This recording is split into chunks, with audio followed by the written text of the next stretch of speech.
Loving God, thank you for bringing us together today, for the ministry to which you call us, for the gift of one another as companions on the journey. May my words bring honor to you, and may you open our hearts and minds so that we may draw closer to you in this season of Lent. God, soften our hearts of stone. Begin with our hearts, God. Amen. So in 1989, while I was studying for a master's degree in American history at the University of Wisconsin in Madison, I enrolled in a course called The Early Republic. On the first day, the professor, Norman Rischard, who was right at the end of his career, had been on the faculty for over 30 years. He came in and he was carrying a sheaf of yellowed lecture notes, and he proceeded to review the syllabus with us, and then he paused, and he sort of apologized for the course. He seemed to assume that we were in this course because we couldn't get into one of the flashier courses on subjects like the history of the labor movement in the United States or environmental history, which is what the University of Wisconsin was really known for. And he said this, he said, "I know, I'm a dinosaur. Everything worth writing about the New Republic has already been written. It's a pretty straightforward story. No surprises here." Within 10 years, Professor Rischard would be retired, and he would be proved very wrong. It started with Stephen Ambrose's Undaunted Courage in 1997, where he completely changed our understanding of Meriwether Lewis and the Lewis and Clark adventures. And then in the year 2000, Joseph J. Ellis's Founding Brothers painted this vivid and intimate portrait of the relationships between the Founding Fathers and was really honest about some of their flaws and foibles. And then there was David McCullough, who transformed our understanding of our second president, John Adams, in 2001. And finally, of course, there was Alexander Hamilton by Ron Chernow in 2005. So suddenly, everyone from Ken Burns to Lin-Manuel Miranda was riveted by the early republic and questioning the hagiographic stories that we'd been taught when we were younger and wondering anew, whose history is this? And becoming aware of how decisions made so long ago had opened doors for some people and closed doors for others and shaped the communities that we lived in. "You are in history, and history is in you," said James Baldwin. I think as Episcopalians, we know that, and we're glad about it. As followers of a God who entered history, whose earthly life unfolded within a particular community, who was cared for by a specific mother, who walked a patch of real shoreline, the story of whose last night and trial and death connect to land that we can visit, and some of us have visited. We Christians are people whose very identity and meaning arises from history. Knowing our story and remembering it together is central to how God brings us from loneliness to community, from death to life, from ignorance to wisdom. Core to how God turns hearts of stone into hearts of flesh. We need to know our story. We need to stay curious about it, to revisit it in light of new information and bring new questions to it, so that we can be sure that our telling of it is moving towards truth. Sometimes there's part of our story that disappoints us or pushes us off balance, or parts that are just plain goofy or peculiar. But that's our story. And as Jesus reminds us, the truth will set us free. In the 6th century before Jesus lived, the prophet Ezekiel, along with thousands of others, was exiled from Jerusalem to a place far from home. This community was exiled in body and soul and wondering how to sing their songs in a foreign land. Who are we now? They asked. What is our story? The prophet Ezekiel holds out the hope of a better future, a future of abundance and homecoming with God's favor.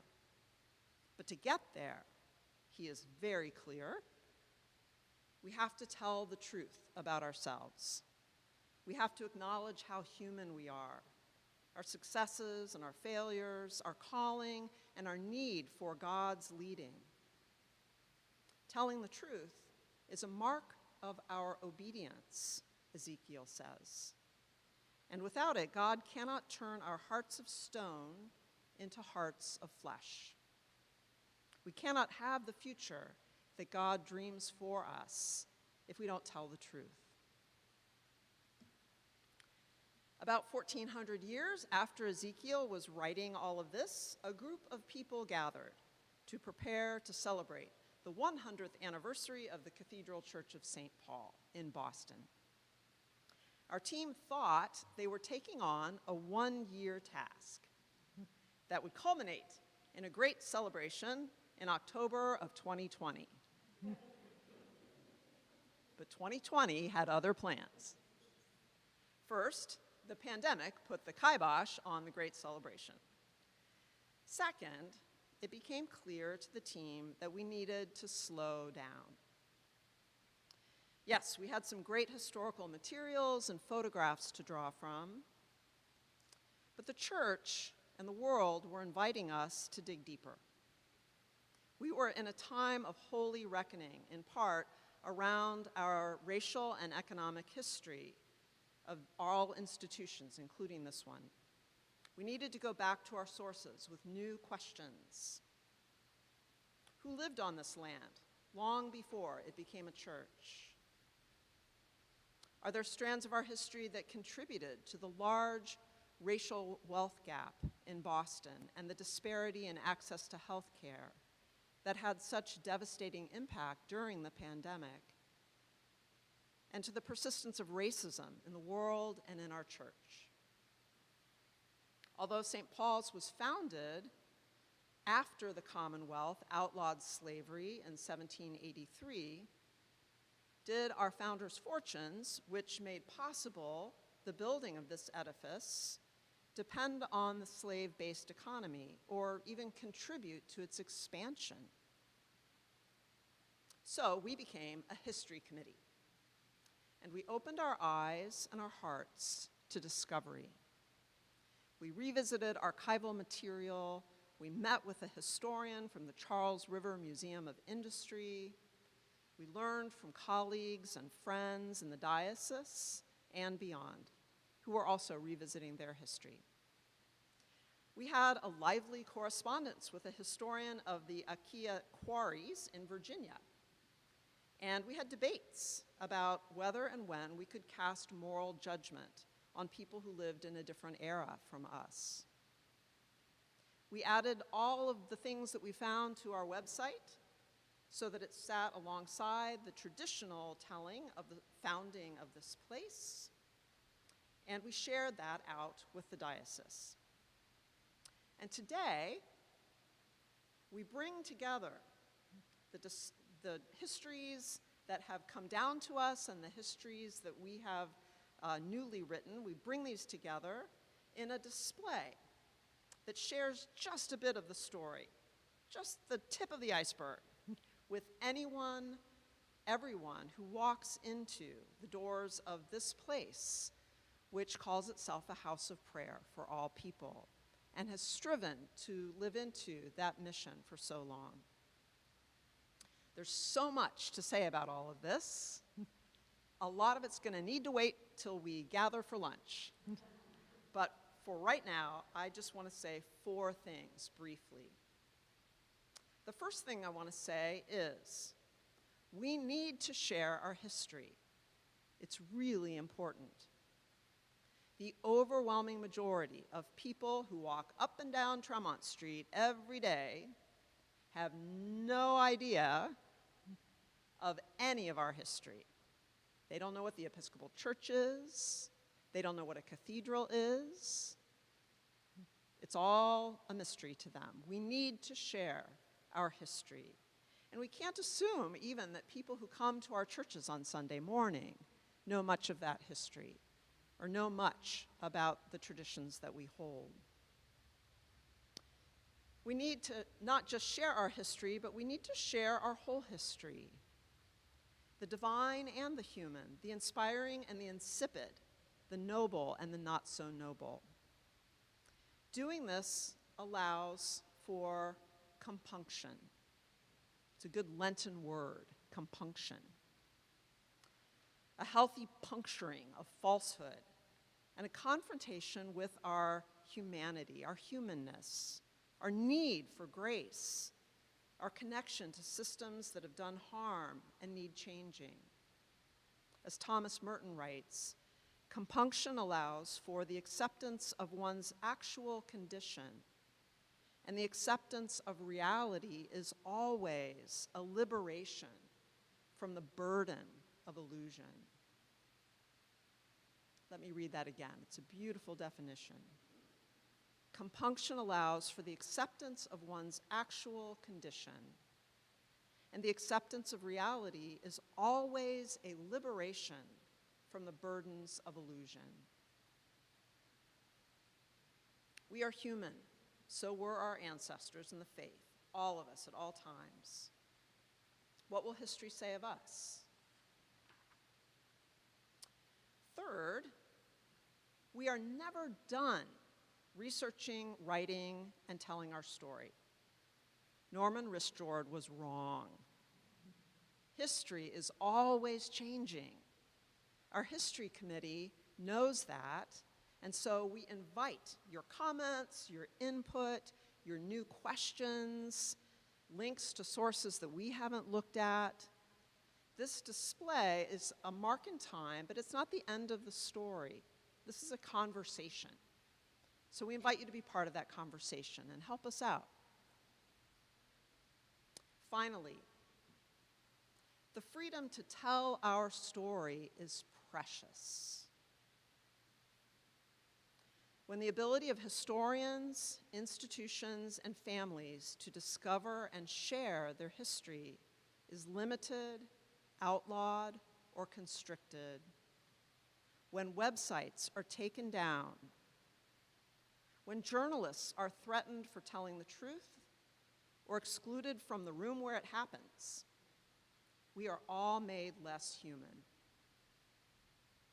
Our ability to learn and to create a thoughtful future is compromised, and our skills for sitting in complexity and paradox and discomfort, skills that are so essential for the flourishing of our society, these are prevented from developing. Our freedom to tell our story is precious. As Episcopalians whose faith and worship so value history as a place where God is at work, let us defend this freedom. So today is a mark in time, and in a moment we're going to bless this display. And as I end this sermon, I want to give thanks to everyone who has been part of the journey of getting to this point. And I want to give thanks in particular to some people who have made such valuable contributions to this effort. First, if you are a member of our history committee, please stand. Let me name these people so you know who they are. Roger Lovejoy, the Very Reverend Jep Strite, Byron Rushing, Louis Chen, Myra Anderson, Chair, and Leslie Gore. Would you join me in thanking these people?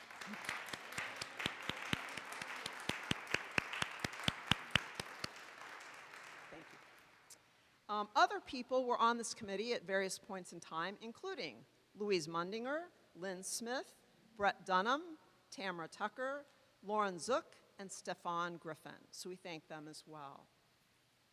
I also want to give thanks to the Reparations Working Group that was convened by Arrington Chambliss, Tim Krellen, Liz Steinhauser, and many others, and which encouraged us and resourced us and many others for several years. Thank you so much for your work.